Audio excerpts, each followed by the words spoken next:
Bonsoir Monsieur Chauveau, alias Paulo Breitner. Tout d'abord, pouvez-vous nous parler un petit peu de votre parcours? Mon parcours professionnel, donc école de commerce, spécialisé en finance et financement des entreprises. Après mon service militaire, en fait, j'ai été recruté dans une boîte agroalimentaire en Allemagne, qui m'a fait connaître ce pays.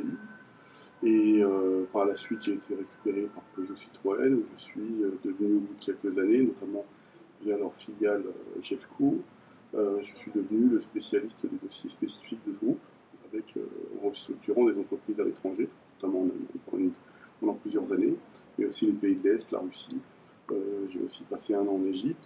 Et puis, au moment où on m'a proposé la filiale chinoise, ben, j'ai préféré aller acheter un bar dans le sud-ouest, parce que je trouvais ça bien, parce que j'ai vu la mondialisation, et il y avait beaucoup de choses qui ne me plaisaient pas forcément dedans. Par la suite, je me suis mis à écrire sur le football allemand, sur le site d'Eurosport notamment, détenu à l'époque par Daniel Riolo, qui est une des grandes voix du foot français sur RMC. Il m'a demandé d'intervenir à l'antenne d'RMC, et je me suis retrouvé pendant 5 ans chez RMC. Et puis au bout de 5 ans, je suis parti, parce que j'avais fait le tour de la question. Donc aujourd'hui, je bosse toujours sur Eurosport, je bosse pour la radio suisse, je bosse pour le magazine Paris-Berlin, et je fais des choses qui n'ont rien à voir avec le football, ce qui me permet d'avoir une vie bien tranquille à ce niveau-là.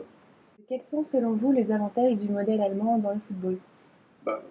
Les avantages du modèle allemand sont assez simples, c'est surtout qu'à la différence des autres pays européens, il ne repose pas uniquement sur les droits télé, il repose sur le fameux 4 quarts, c'est-à-dire que vous avez donc des droits télé, vous avez les recettes guichet, vous avez la pub et les sponsoring, et j'ai envie de dire en quatrième quart autres, comprenant le merchandising, les transferts et puis des opérations financières ou immobilières, qui fait qu'ils ont une structure de chiffre d'affaires très variée et qui ne dépend pas uniquement, comme ça se passe en France, des droits télé qui représentent en moyenne 60 à 70% des budgets des clubs français. Donc ça, c'est l'énorme avantage, c'est-à-dire qu'il peut y avoir une crise quelque part, et le modèle est encore stable. En plus, ils équilibrent leurs comptes, puisqu'ils ont fait un travail énormément important sur la valorisation des joueurs, sur la valorisation salariale des joueurs, pardon, sur la formation des jeunes.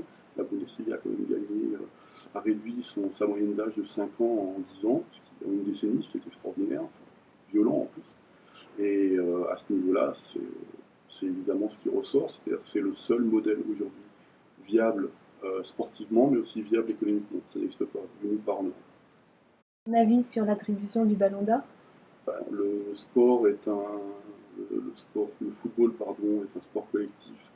Et là, on est en train de donner la prime à l'individualisme, ce qui est très proche de ce qui se passe dans la société actuelle. Je ne suis pas surpris, je ne suis pas surpris que Ronaldo le reçoive plutôt que Manuel Neuer ou plutôt que le football allemand qui a quand même été champion du monde. C'est d'ailleurs toute la dérive du Ballon d'Or aujourd'hui. Avant les critères qui ont changé il y a quelques années pour l'attribution du Ballon d'Or, on se rendait compte que les joueurs qui gagnaient ce titre représentaient l'histoire du football. Aujourd'hui, ils ne représentent pas l'histoire du football. Personne. Je donne un autre exemple pour parler du football allemand. Le football espagnol qui a dominé pendant des années, notamment en équipe, et ben, en équipe nationale, et ben, n'a jamais eu un seul ballon d'or. C'est juste scandaleux.